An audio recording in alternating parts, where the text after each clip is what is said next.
Hazrat Asma, Hazrat Abu Bakr's daughter, states in Allah's Apostle sallallahu alaihi wasallam times, the sun got eclipsed, so he sallallahu alaihi wasallam got frightened and in embarrassment took the shirt of some woman.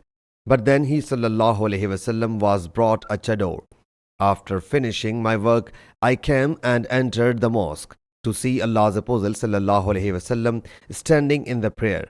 I also joined the prayer. Allah's Apostle sallallahu alaihi wasallam observed an extremely long standing in the prayer until I thought to sit down. Then my eye fell on an aged woman.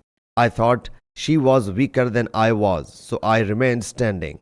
He sallallahu alaihi wasallam then performed bowing, an extremely long bowing. He sallallahu alaihi wasallam then raised his head from the bowing and observed an extremely long standing.